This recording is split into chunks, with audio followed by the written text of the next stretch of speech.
Good evening and welcome to Chicago Tonight. I'm Paris Schutz. And I'm Brandis Friedman. On the show tonight, this Build Back Better agenda and what's it going to do for the people of Illinois. President Biden spends the afternoon in McHenry County, which narrowly backed his predecessor in the race for the White House. They're making us all less safe. The courts are being blamed for recent violence. Cook County State's Attorney Kim Foxx and Public Defender Sharon Mitchell respond.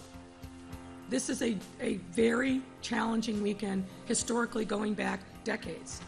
With more than 100 shot over the holiday weekend, our Spotlight Politics team weighs in on what's being done about the summer violence. Reports of a stadium ban on spectators and an impending state of emergency as fears rise in Japan over hosting the Olympic Games. Ferries may be mythical, but actual houses for them are popping up in Chicago's natural areas this summer. A local multimedia company connects audiences and artists. I'm Angel Ito, and tonight we'll be taking a trip down memory lane as we talk about the impact of Chicago's blues legacy. We'll look forward to that, but first, some of today's top stories. A Chicago police officer and 2 federal ATF agents have been released from the hospital this afternoon. This after being shot early Wednesday while driving onto I-57. The 3 law enforcement officials were getting into a highway in an unmarked vehicle at 119th Street in Morgan Park at around 5:50 a.m. when the shots were fired at them. Police officials announced there is a person of interest being questioned in connection with the shooting, and there's more on this story on our website. Day 13 of a Cook County worker labor strike. Picketers took to the loop surrounding City Hall and the Cook County building. The workers are part of SEIU Local 73. That's the union that represents nurses, healthcare workers, and administrative workers at Stroger Hospital and Cook County Jail. They say they're picketing for what they call a fair contract and reportedly recently turned down an offer of an 8.5% wage increase over the next 4 years. And this next story is about goats who took a boat ride on the Chicago River. Every year, ComEd says it hires goats to clear out vegetation under power lines that are difficult to get access to. So these very unorthodox utility workers got a bit of a break today by taking a boat ride on the Chicago River as a way to promote ComEd's program.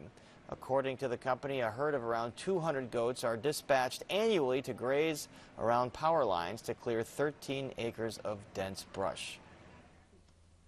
President Joe Biden made his first visit to Illinois since he moved into the White House. He had a brief chat with Chicago's mayor before heading to Crystal Lake, which is not the friendliest turf for Democrats, to highlight his plan for, quote, human infrastructure. Amanda Vinicky joins us now live from Crystal Lake. Amanda. Yes, Paris, Biden's visit to Crystal Lake was brief, about 4 hours, but it had a purpose, promoting an agenda he says will not only build back America, but he says it'll build the country back better. And today I want to outline some of the key pieces of this Build Back Better agenda and what's it going to do for the people of Illinois and the people of the United States. It's about a country, once again, that inspires and leads the world, the opportunities we provide, the cures we discover, the technologies we pioneer, and industries we create. You know, and a nation that leads the world in combating the existential threat of climate change. And he says that begins with education, hence his visit to the McHenry County College. I am at the campus now. He visited the Early Learning Center here.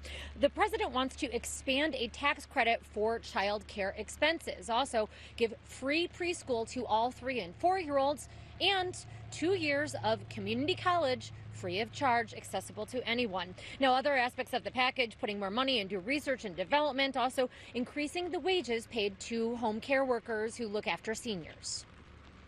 We're going to reimagine what our economy and our future could be and show the world, just as importantly, we'll show ourselves that democracy can deliver. The people of Illinois and the people of America and the world can lead again. Thank you, ladies and gentlemen.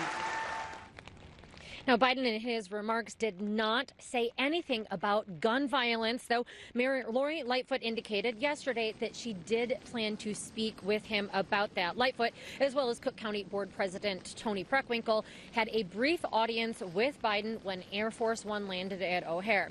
The mayor has previously called on Congress to pass a law clamping down on guns she says are too easily trafficked from Indiana into the city.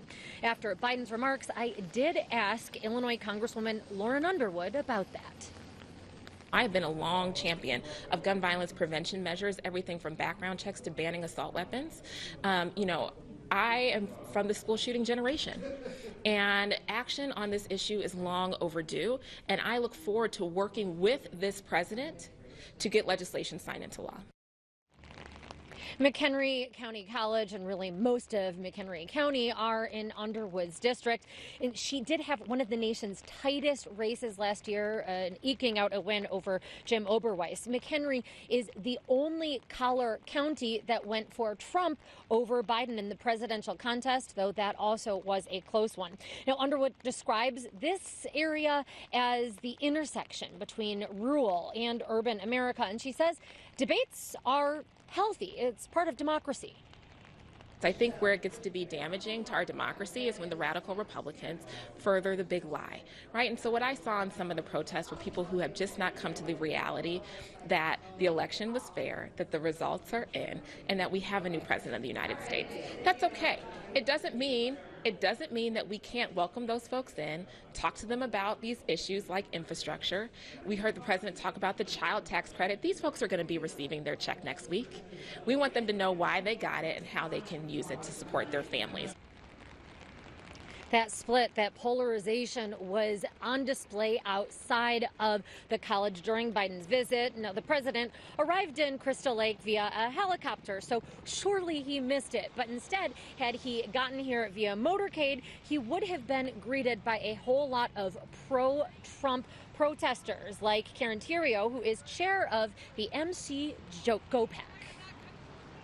We're out here as a welcoming committee to welcome our failing president and let him know that this is Trump country.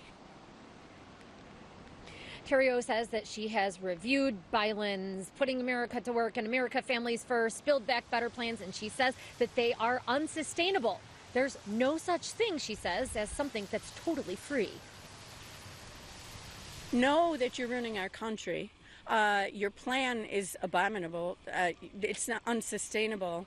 And you're all for, your own church doesn't want you to receive communion. That's a statement in itself. You're a very bad man.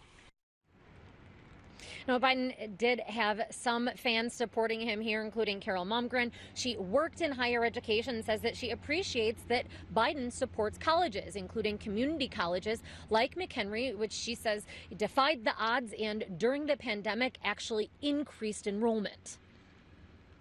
He supports higher education, and I had a career in higher education, so I'm very excited that he's here.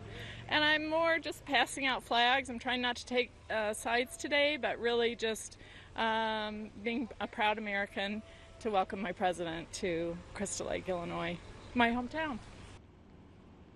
Congressman Sean Casten, whose district also covers part of McHenry, was likewise thrilled to have the president in the area and says he liked what he heard.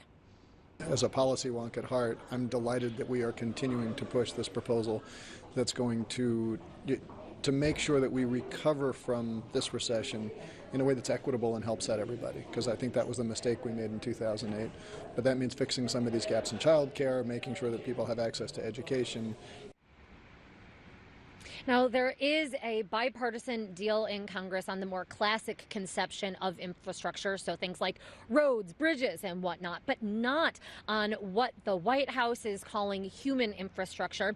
Congressman Raja Krishnamurthy says that he does believe that some version of this plan by Biden will get GOP support.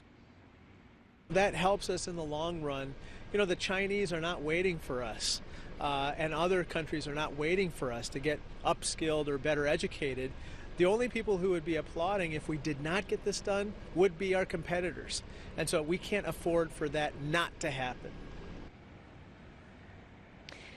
Still, the divide that we saw on display here in Crystal Lake, very much alive in Washington, and Democrats hold only slim majorities. So it is going to be an uphill battle, including not just over how to spend money, but how to pay for a plan like this. Biden does say he has an answer for that, including he wants to set a minimum 15% tax on corporate profits, and then also reducing those 2017 federal tax cuts that he says really only benefited the highest and wealthiest Americans. With that, back to you. Certainly eventful day out there in Crystal Lake. All right, Amanda, thanks very much.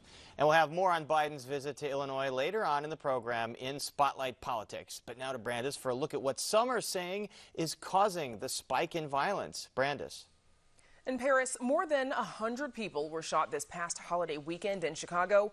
Mayor Lori Lightfoot has continually laid blame on the courts for the city's summer violence. Police Superintendent David Brown is also pointing his finger at the court system, saying people with violent charges are being released on electronic monitoring. This past weekend, 2 people who were on electronic monitoring were arrested for violent crimes. Joining us to talk about this and more are Cook County State's Attorney Kim Foxx and Cook County Public Defender Sharon Mitchell Jr. Thanks to you both for joining us together. I know folks probably think that the two of you have an adversarial relationship, but that's not necessarily the case. So as we just discussed, there were 2 people who were arrested on electronic monitoring this past weekend. Sharon Mitchell, to you first, please. How frequently are people on EM rearrested on a violent charge? Well, we know it's a very small percentage. You know, the University of Chicago's crime lab, which actually works with CPD in the city, you know, analyzed the numbers and found that people rearrested for a felony gun charge while on EM make up less than 1% of Chicago felony gun arrests. So the idea that fewer than 1% of people arrested is responsible for the other 99 just doesn't make much sense at all. And it's not just the University of Chicago, it's Loyola University. It's studies from many of our stakeholders that reject this idea that folks released while awaiting their trial is driving violence. It just has something that hasn't been proven to be true. Yesterday, Chicago Police Superintendent David Brown spoke about this weekend's violence in the courts. Here he is. I hear a lot about what the state's attorney is doing. She charged these people with murder that we brought before them, that we've arrested. And the courts released them back into the community, creating an unsafe environment for all of us in the crowd when retaliation occurs, when street justice occurs. Kim Foxx, what's your reaction to that statement? Well, listen, we do charge people with crimes, and judges have to make a determination based on the facts of the present case, someone's background, and their assessment of their risk. And the reality is the Constitution has to guide those determinations. And the Constitution says the judges have to set bail that's affordable. And lost in the conversation is the fact that there are truly thousands of people who are out on bail or electronic monitoring now. And as PD Mitchell just said, the numbers don't substantiate the claims that the police chief has made. As horrifying, as horrific this past weekend was, and for the loss of life in the communities that have been disrupted and generations that have lost family members, we also must recognize, as heartbreaking as that is, that we have to tell the truth about what the data shows and what these policies are doing. So according to the Cook County Sheriff's Office, there are, as you just said, over 3,000 people who are on electronic monitoring. 72% of them are awaiting trial on a violent lead charge. And that includes 99 who have been charged with murder. And as we've stated, there's been some research done that finds that there is no significant increase in crime when people are being released pre-trial. But these numbers, Sharon Mitchell, does this confirm what Brown has been saying about the number of people who've been charged with murder who are out on electronic monitoring? Well, first, I would think people in our region would understand that accusations do not mean that someone is guilty. So this idea that just because somebody was accused of a crime means that they're guilty is a lesson that we learn time and time again is a mistake. With that said, this idea that because somebody is on EM that they present some risk is really not substantiated. EM is not something that we should take lightly. For the vast majority of people on EM, they are on 24 hours house arrest. We know that the sheriff has entrenched his program to where many of these people are on GPS monitoring. We know that they can't go to the store to buy groceries or go to the doctor without explicit permission from the judge. We know that folks are actually violated and they can be brought back into incarceration if there's any violation that either the sheriff's office or the prosecutor's office or even an outside organization, if they're violated. So this idea that just because somebody's on EM means that they're running wild in the streets and causing violence just hasn't been proven by the data, and it doesn't make sense when you know what the actual program is. So we also heard from the mayor on this a couple of weeks ago as well. Here's what she said. Cook County has to open up for criminal trials. The Chicago Police Department is doing its part. It's investigating, it's being proactive, it's arresting people and bringing them to justice, but then the cases sit and sit and sit. And we have way too many people out on pretrial release because the courts are effectively closed. So on June 21st there, the mayor saying courts have not been open, but while jury trials were suspended during the pandemic, we know that Cook County courts reopened that or started those jury trials back up in March. Criminal courts were open at the time that the mayor said this. Sharon Mitchell, to you again, why do you think the mayor continues to push this particular message? Well, listen, I think that we put both the mayor and the police superintendent in a bad place. We assume that they are going to solve this gun violence problem with the snap of the finger. We're looking at the courts or the police to solve a problem that we've seen exists across the entire country. Cities from California to New York, everywhere in between, whether we have Republican or Democratic leadership, have not been able to stem the tide of gun violence. And the reality of the situation is that we want more different results. If we want to actually see more peace, we will have to reevaluate how we approach gun violence. Listen, we spend about $4 billion as a region every year on responses to gun violence, things that happen after someone is shot. For instance, police and prosecutors, court systems, and the like. We spend about $150 million on actually solving conflicts and stopping conflicts before they're happening. Until we address that ratio, we will continue to get the same results we've seen year after year after year. Now, the pandemic did slow down the court systems. Of course, major court systems across the country are experiencing this. Kim Foxx, how big of a case backlog are we talking about? We're talking about thousands of cases. As you pointed out earlier, the courts have been open, but they've been slowed. The fact of the matter is that we've been able to resolve a number of cases. Both the state's attorney's office, the public defender's office, and others have been working very hard in some of the most challenging circumstances to make sure that justice continued to roll. But we do have a significant backlog. The Supreme Court told the right to a speedy trial, which meant that people can have a trial within 120 days, or if they're in custody, 160 days if they're out. And what the Supreme Court just ordered last week is that they will no longer hold that, so that people can demand a trial, and we will have to go to trial within 120 or 160 days, which is not a significant amount of time, particularly when you are talking about the potential for thousands of cases. And so the backlog is significant. The system will be tested in ways that it hasn't been tested before because of the speedy trial rule being lifted and the thousands of cases that, while we've been working, have not been resolved in the course of the last 16 months. We had a segment last night where we heard from several anti-violence organizations, one of them and several of them saying actually that we can't, quote, police our way out of this, something that we hear frequently. Kim Foxx, to you again, do you think that's something that the city is trying to do here? I've worked with the city and a number of their departments, and as the mayor said, they're trying to take a whole of government approach to this. But I think to the point that the public defender made, I think we need a much more significant investment in violence prevention from the city, the county, the state, and the federal level. Some of that is like in the first segment that we heard around, creating access to education, jobs, and economic development. It is no surprise to me that the areas where we see the most violence in our communities are some of the most under-resourced, underfunded, areas where unemployment is higher than the city average, where there's a lack of access to educational attainment, and communities that have been disinvested in for years. And so the whole of government approach to me is not just social service resources in the now, but significant investment in these communities so that we are recognizing that crime prevention starts with investing in communities. Healthy, thriving communities are safer communities. Okay, that's where we'll have to leave it. A lot to suss out, obviously. Our thanks to State's Attorney Kim Foxx and Public Defender Sharon Mitchell, Jr. Thank you very much for having me.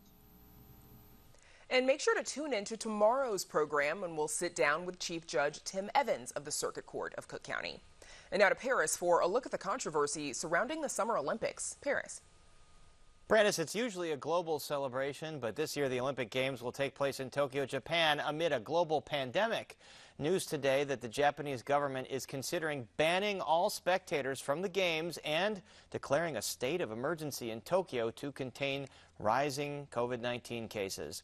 And this comes amid the suspension of an American track and field star over marijuana use. Joining us now to talk about the upcoming games and all that go with them are Philip Hirsch, a freelance journalist who is an Olympic specialist for the Chicago Tribune and who has covered 19 Olympic Games, and Dr. Mark Hutchinson, one of the leading team doctors for the U.S. Olympic team. Hutchinson is professor of orthopedics and sports medicine at the University of Illinois at Chicago and will be flying out to Japan on Saturday. Welcome both of you to Chicago tonight. Thanks so much. Philip Hirsch, starting with you, Japan was going to allow 10,000 spectators for each event in the opening ceremonies, at least up to that amount. Now, with an expected announcement of a state of emergency, they're considering banning all spectators. At this point, do you believe the games should even go on? I've thought for a while that they probably shouldn't, but we're in a situation now where the Titanic has left the dock, and we're just going to have to see what happens and hope for the best. I mean, the Japanese public has expressed its opinion very strongly in polls over the last 5 to 6 months that they would prefer not having the Olympics this summer, either canceled or postponed, partly because the rate of vaccination in Japan has been very slow, and they're just very fearful for the lives and health of the Japanese citizenry. And Dr. Hutchinson, you're going to be flying out there as part of the U.S. Olympic team. What are the protocols and what's the situation going to be like given the pandemic situation? The IOC and Team USA has done tremendous work in advance to make it as safe as possible.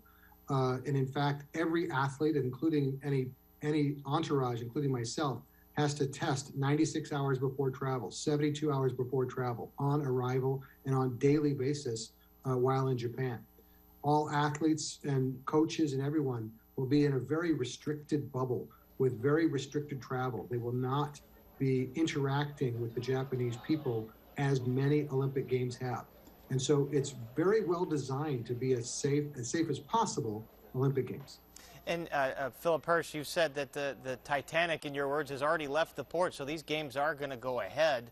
What do you expect the competition to look like? Well, it's going to be very strange, needless to say, if there are no spectators. I mean, it was going to be strange with some spectators because the Japanese public has been told to clap politely, but no cheering or yelling or whatever. So in some ways, this will be a very joyless Olympics. It's an Olympics that clearly is going to continue on for 4.5 billion reasons, which is the $4.5 billion in broadcast revenue the IOC is going to get from Tokyo. So a lot of money is at stake here. Dr. Hutchinson, what's the vaccination situation for American athletes, and if you know, for athletes from other countries? Because, again, what Japan is concerned about is bringing thousands and thousands of people from other countries that might have higher exposure to COVID-19, thus impacting that country's rate. Well, I think the Japanese people concern is real. I think the IOC and Team USA has strongly respected that. They respect the fact that we do not want to contaminate or impose anything on the Japanese people.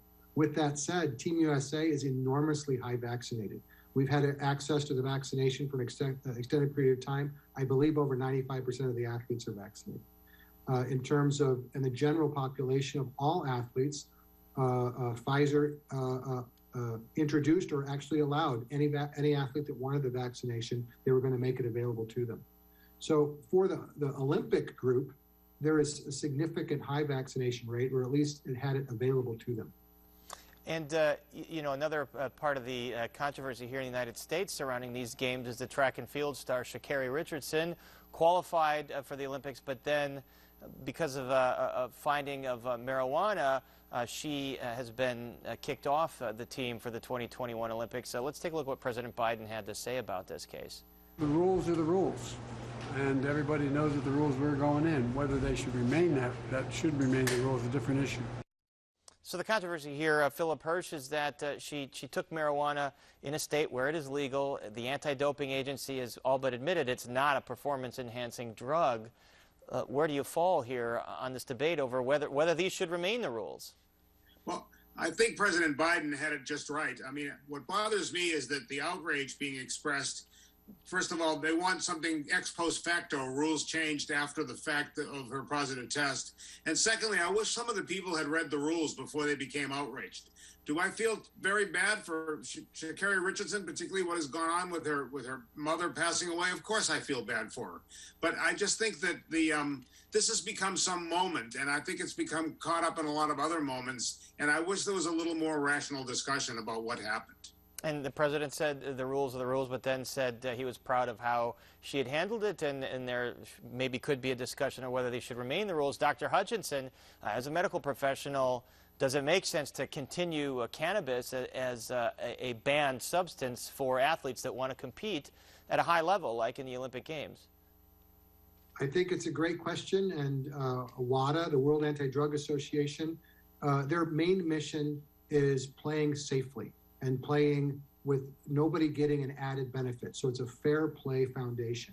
Every athlete knows it, and every athlete knows they're not supposed to put into their body any material that might be tested or considered performance enhancing. So the athletes know that in advance, but by the same token, I think WADA and those organizations carry a responsibility to say what items are safe should be allowed. Things like Tylenol or other basic medications are perfectly legal and allowed. So there are some that are allowed because they're not performance enhancing, and some that aren't. But everyone knew in advance that marijuana at the Olympic level was illegal. And she acknowledged that, too, that she had known that. Well, there's a lot to unpack here, and the Olympics get underway at the end of this month, so we will keep following it. But for now, our thanks to Philip Hirsch and Dr. Mark Hutchinson. Thanks so much. Thank you very much. Thanks so much. And up next, the Chicago team that helped keep the performing arts afloat during the pandemic. So stay with us.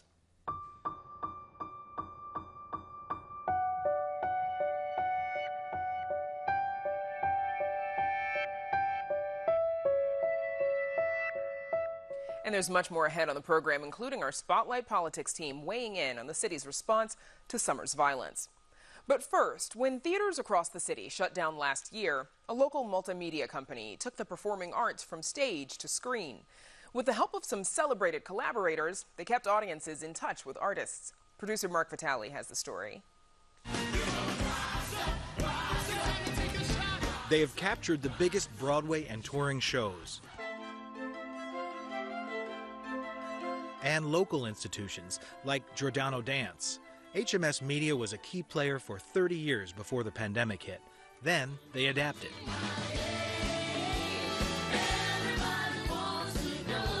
From a virtual music video to benefit the Arts for Illinois Relief Fund, to a Chicago Shakespeare special from a top Navy pier, HMS Media was a lifeline for performing artists, creating more than 50 digital arts performances. And full disclosure, they've worked with WTTW over the years, and they did this great performances special for PBS in 2018.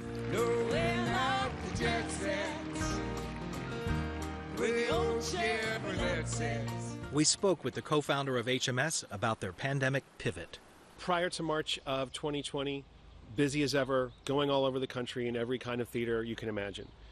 COVID brings that to a screeching halt, and rather than stop and quit, we start talking with everyone we work with. We got on the phone, we started Zooming immediately. What can we do? How can we rise to this occasion? What kind of stories can still be told? What kind of music can still be made? we felt it incumbent upon ourselves to find production scenarios where we could get together with all of our long-standing collaborators, Steppenwolf, Chicago Shakes, Looking Glass, Lyric Opera, and so on and so forth, and figure out how do we make content safely and how do we get it to people in a way that they can receive it in a way that feels theatrical, that feels musical, that feels like an arts experience.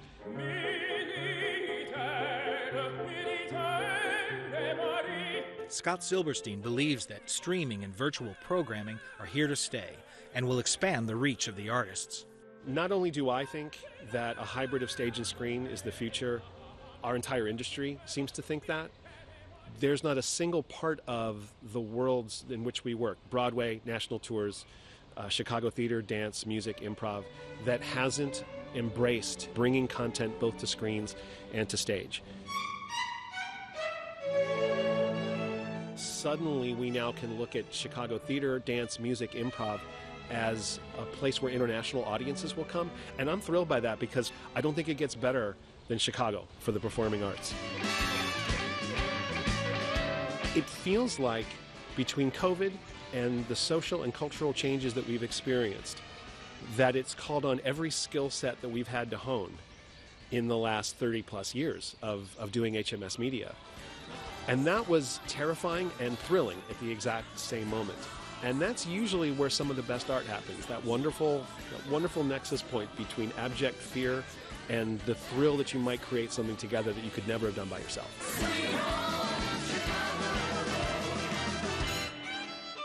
For Chicago Tonight, this is Mark Vitale.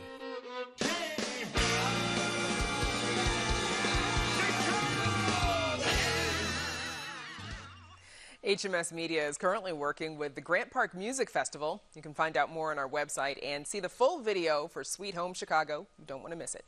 And now, Paris, we toss it back to you. Brad, of course, you and I were part of a video for WTTW quite like that. Interesting experience. All right, thanks very much.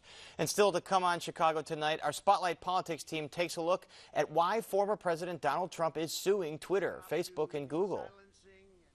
Ferries are coming to Chicago this summer. We share details on where to find ferry houses in the city. Sweet sounds of the blues harp. We sit down with Chicago blues legend Billy Brandt for some harmonica lessons. But first, some more of today's top stories. Chicago might have cobbled together a budget for this year, but the long-term financial picture is still bleak. That's according to the city's audited financial report for 2020. The big driver, of course, is public pension funds, which are a collective $33 billion in debt, according to that report. That's an increase of 3.5% over the prior year, although there is a silver lining here. The rate of growth in debt has slowed as the debt rose 5.6% the year prior. The debt is based on city law that requires that pension funds be funded at 90% by the year 2045. $10 million in cash and prizes is up for grabs for Illinois residents who have been vaccinated. The governor announced the vaccine lottery kicks off this week, where one vaccinated Illinoisan will be drawn to win $1 million, and 3 vaccinated youth will win $150,000 each in scholarships. To be eligible, residents must have gotten at least 1 shot of the COVID vaccine to this point. The winner will be drawn at random. Also today, the governor announced a separate slate of cash and prizes for vaccinated state workers that are employed at places like the Department of Corrections, Veterans Affairs, and Human Services. And now, Brandis, we toss it back to you. Stay with me, Paris, because a presidential visit comes on the same day 3 law enforcement officers are targeted. So with the spike in violence, will reinforcements follow Biden's visit? Our Spotlight Politics team weighs in. Here with that and more are WTTW News reporter Matt Masterson, who has been covering the city's violence, along with the usual suspects, Heather Jerome, Amanda Vinicky, and Paris Schutz. Welcome, everyone. So, as we just heard, President Biden was in the predominantly Republican enclave of Crystal Lake today, where Amanda still is. He's selling his American Families Plan at McHenry Community College. Take a look. Democracy can deliver. The people of Illinois and the people of America and the world can lead again. Thank you, ladies and gentlemen. I know that's a boring speech, but it's an important speech. God bless you all, and may God protect our troops. Thank you, thank you, thank you. Amanda, is this the best way to sell it? boring but important. I think perhaps what he means by that is that this was a very policy-focused speech. So I don't know if he was, trying to rib his speechwriter or something and say, hey, give me a zinger. But that really isn't the president's mode. I mean, that wasn't how he got to the White House this time around. He played it fairly safe. I would say his challenge, or what I'm guessing he hoped at the very least that his speech would do, would be that even if perhaps it sounded boring, perhaps particularly in comparison to his predecessor, that the American people would grab onto some of the promises that he made. Things like, okay, child care, that's really expensive. It's tough to find. One of the reasons that Democrats in particular have said that people are not going back to work, in addition to fears of COVID, and Republicans would add to that, I think, as well, the stimulus package that is keeping people from going back to work. So that he's hoping people will grab onto those sort of things. Free education, helping out with putting more money into their pockets. Heather, the mayor and the Cook County president, Tony Preckwinkle, they greeted him at the airport, but then the mayor reportedly, pushed him on assistance with the city's violence. Does that make a difference, really, to put a bug in the president's ear for just a couple of minutes, really? So probably not. Lori Lightfoot and Joe Biden have been aligned on this issue since the very beginning of the campaign. Lori Lightfoot endorsed Joe Biden during the primaries. So they're on the same page. They agree that Chicago needs federal help in prosecuting gun traffickers. I think what was most important about today were those pictures of Lori Lightfoot on the tarmac, shaking the president's hand, talking to the president, and clearly having a path to get to the White House, which is something that the Chicago mayor hasn't enjoyed for about 4 years now. And Paris, obviously, we heard from Congresswoman Lauren Underwood earlier in Amanda's story. She was also at the college because this, of course, is in her district. Is this a boost for her reelection that the president chose to go there and not here in Chicago? Well, yeah, when we first heard the announcement, we're thinking, why Crystal Lake, Illinois, of all places? But that has to have something to do with it, the political considerations, because Biden and Democrats are going to be up against very difficult midterms in 2022. Traditionally, in an off-election year, the party not in power does better. Plus, Republicans in balance are going to benefit from the remap. So Lauren Underwood barely won her district. It's one of those purple districts that flipped from Republican to Democrat in the last 4 years. And it's one that if Democrats want to keep the House, they're going to have to retain a district like Lauren Underwood's. So I have to imagine that the political folks involved had recommended this district as a way for the president to try and help his party retain control of the House in 2022. Heather, we also know Mayor Lori Lightfoot, after that meeting, she didn't stick around for the rest of the event. She hopped on a plane to San Francisco for a tech summit. Is she, getting out of town so she can talk about something that's not violence? I'm sure she relishes the chance to showcase Chicago's burgeoning tech community. We expect to hear from her in the next couple of days about what she's finding out there in San Francisco. And this is part of sort of the double step that she's got to do as mayor. She's got to address the conditions on the ground, on the streets in Chicago, but she's also got to be a booster for Chicago and convince companies to come to Chicago. She, like Rahm Emanuel, has been very proud of the number of companies that have relocated to Chicago even during the pandemic. And this is part of that sort of boosterism diplomacy to sort of keep building up Chicago's economy, because part of her argument is that the way to stop crime is to provide jobs. And this is one way to sort of push that forward.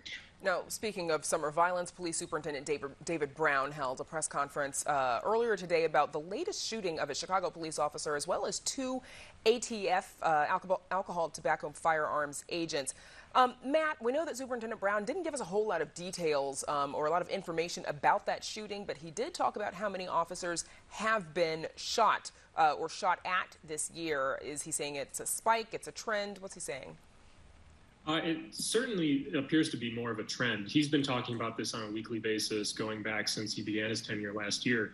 And last year, 2020, was a historically high year for officers being shot at or shot. David Brown's department said that it was up about 550%, the amount of shootings at police officers in 2020 compared to 5 years earlier. And this year isn't that much different than last year. Last year, there were about 79 officers who were shot at, and 10 of those were struck.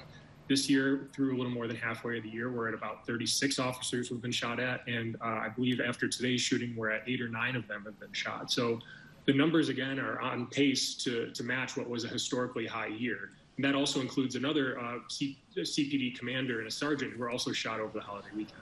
That's a big jump. Now, these law enforcement agents are the latest who were hurt. Some might even say they were targeted.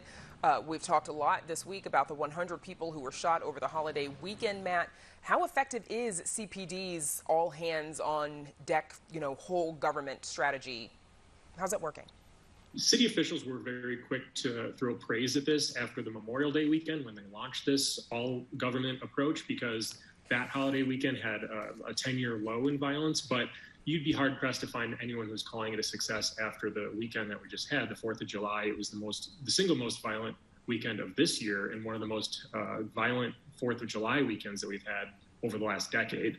So this government approach, it's supposed to have more city departments beyond just the Chicago Police Department who are addressing violence. But Superintendent David Brown has consistently pointed the finger at the courts, at State's Attorney Kim Foxx, for letting violent offenders back out on the street. We just heard what Kim Foxx had to say about this, and there's some who say that argument doesn't hold much water, that it's these people out on electronic monitoring who are reoffending.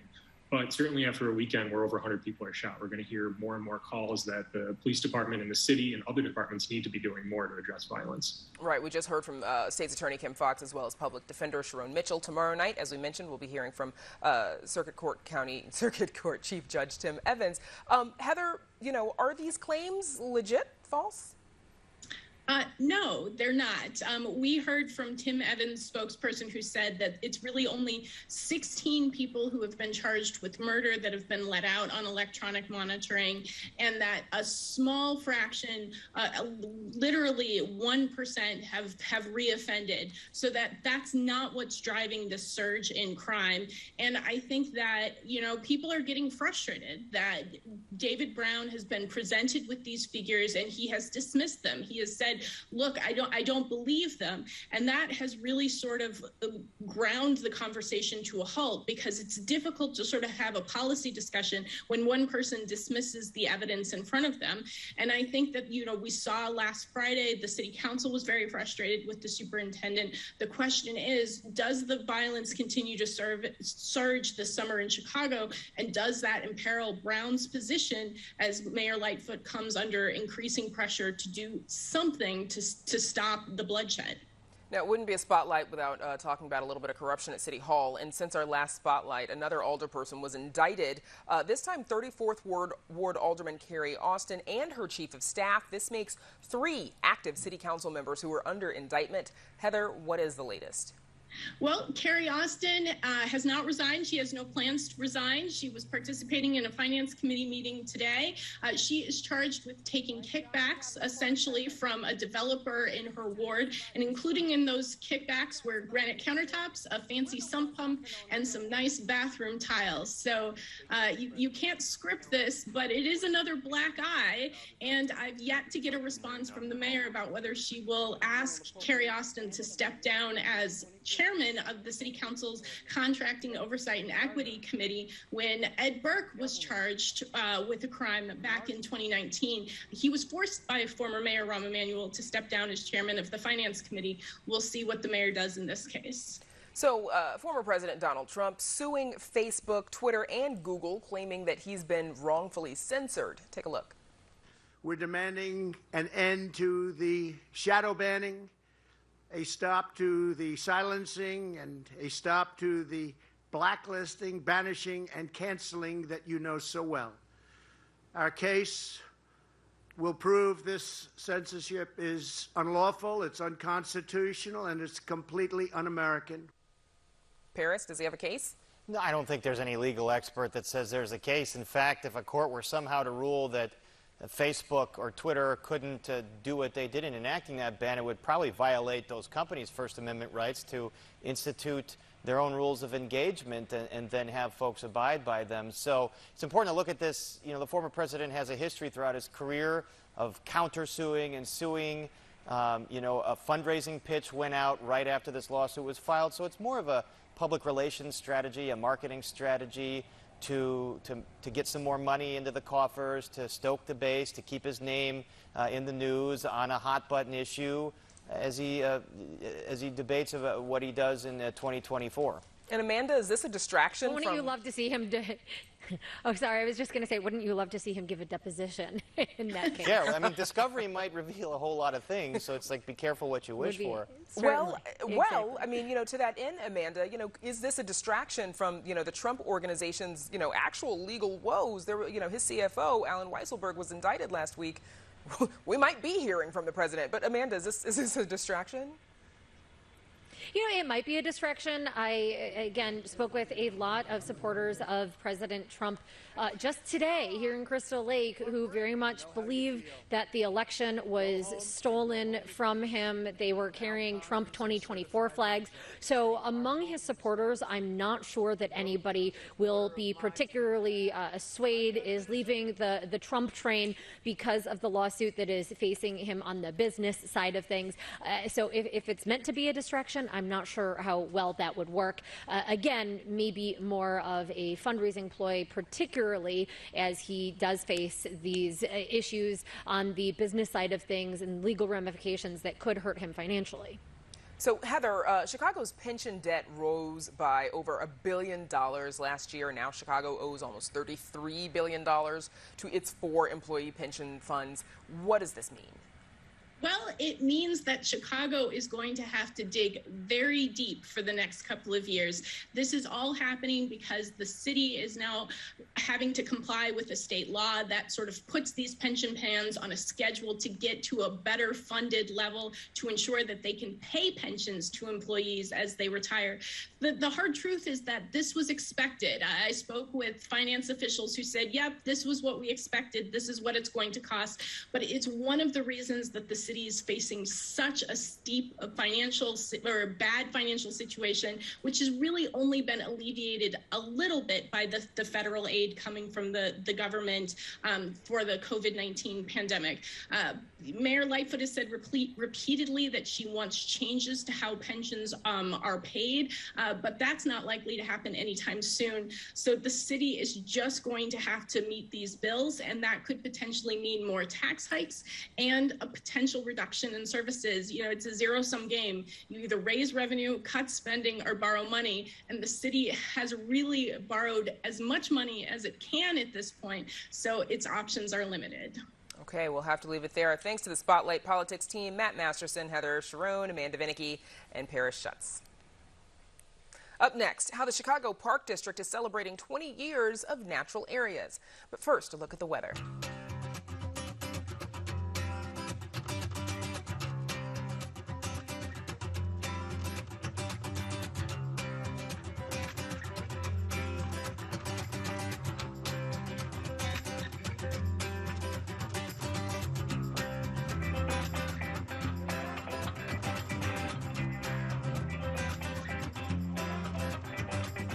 There's something magical happening in Chicago this summer. You can find fairy houses in the city's natural areas and just maybe spot a fairy or two.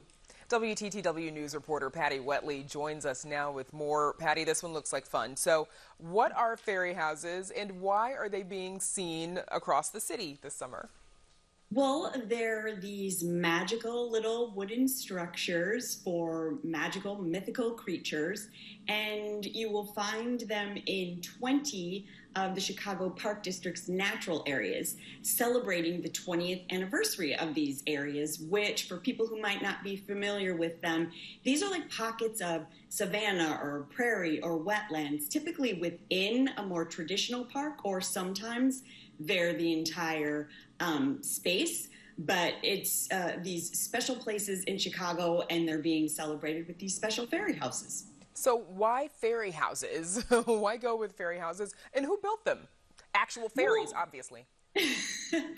The fairies needed a little help from their human counterparts, but nature itself has this magical quality for a lot of people. So the fairy houses are kind of designed to evoke that sense of wonder in children and adults. And they were built by a variety of people, in some instances by children participating in Park District art programs. They could have been by church groups, Girl Scout groups, members of different communities, and a lot of them incorporate found materials. So you might see some actual, fairy twigs in some of the fairy houses. And before we let you go, where might one find a fairy house? Yes.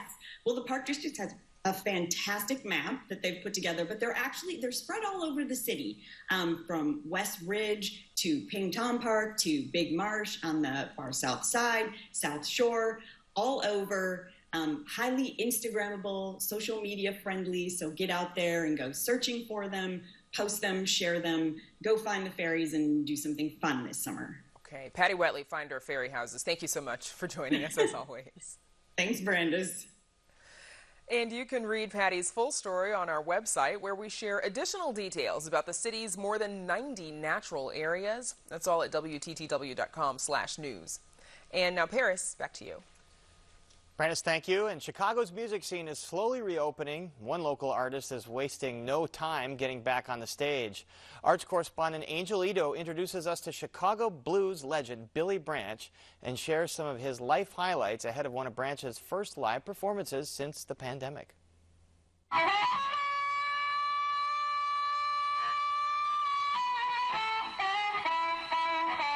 Blues harmonica player Billy Branch has been playing the mouth harp since he bought his first one for $1 at 11 years old. As soon as I put it in my mouth, I could play any folk melody or Christmas carol I could think of. When that harmonica would wear out, because I'd play it all the time, I'd go back and buy another one.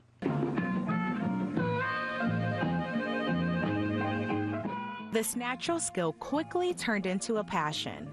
Branch went on to play professionally for blues legend Willie Dixon and the Chicago Blues All-Stars for 6 years. Gonna make these pretty women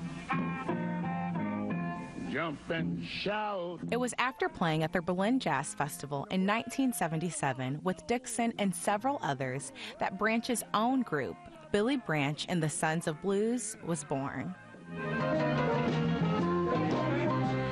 I consider it amazing to have played with such legendary greats, Willie Dixon and Bo Diddley, Otis Rush, Junior Wells. These are the guys that laid the groundwork for the big rock scene and rock and roll.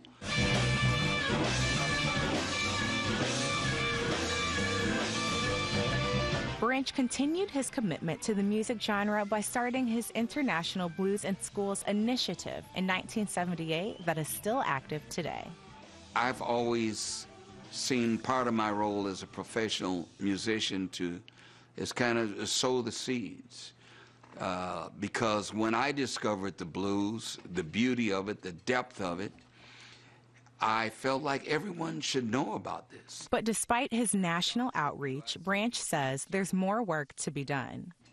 It needs to be embraced by its creators, by its originators, because we have situations now where there are festivals with no black performers, blues festivals, which is kind of like an oxymoron.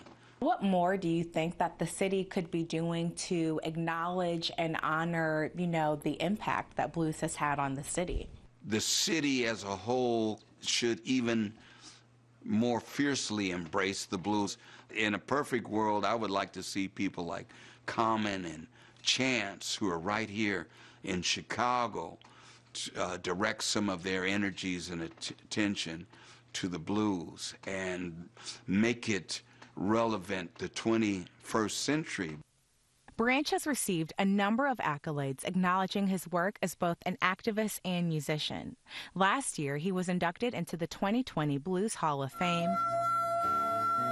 and he recently created a song with artist Dave Spector entitled The Ballad of George Floyd that will be featured in the Woody Guthrie exhibit at the Grammy Museum. Can you make it talk? So then you want to do you? As Branch continues to educate and advocate, he says his mission remains the same: to give blues the recognition it deserves. Everyone can relate to this because it is the soundtrack for the human condition. Everybody goes through struggles, everybody has problems. And the blues is a way of releasing and expressing this and making it not feel so bad. For Chicago Tonight, I'm Angel Ito.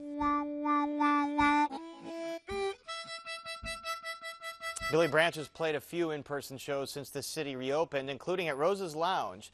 He's currently working on his next album. And that is our show for this Wednesday night. Don't forget to stay connected with us by signing up for our daily briefing. And you can get Chicago Tonight streamed on Facebook, YouTube, and our website, WTTW.com/news. You can also get the show via podcast and the PBS video app. And please join us tomorrow night live at 7.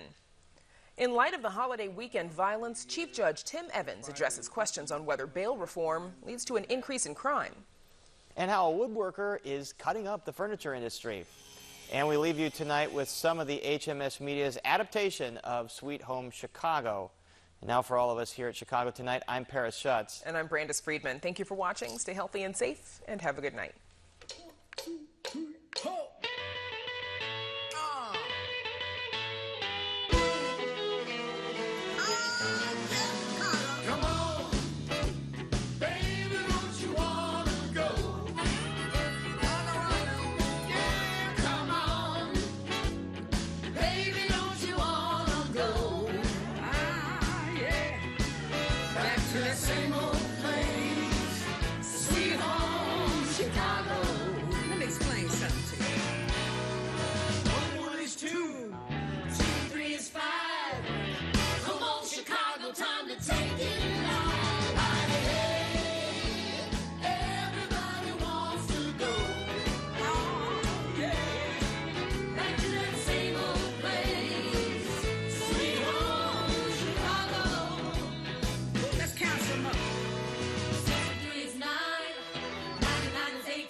Closed captioning is made possible by Robert A. Clifford and Clifford Law Offices, a Chicago personal injury and wrongful death firm named on the 2021 expertise list of the best personal injury attorneys in Chicago.